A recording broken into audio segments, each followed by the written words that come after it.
Tension বেশি, এই জন্য টাইগার খাচ্ছে মুরব্বি ভাত খাওয়ার পরে।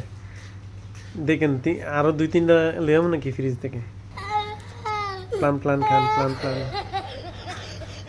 দেখেন দেখেন ভাই, আজকে কাজ কিন্তু ঠিক মতো করি। হ্যাঁ, মুরব্বিরে ভাইরাল করে দেবো আজকে। ফ্রিজের মধ্যে আরো আছে কতটি নিয়ম। ভালো জিনিস খাইব না, কেএফসি খাইব না, কিন্তু ইটা খাইব। কেএফসি খাইলে বলে পেট বলে নষ্ট হয়ে যায়, পেট খারাপ হয়ে যায়। আর বিয়ার খাইলে বলে পাওয়ার হয়। Tension tension. সৌদিরা পড়েছে নামাজ, এখন আর নামাজ পড়া লাগবে না।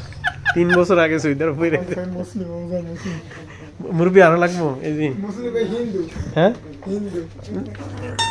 নেন আরো আছে ধরেন।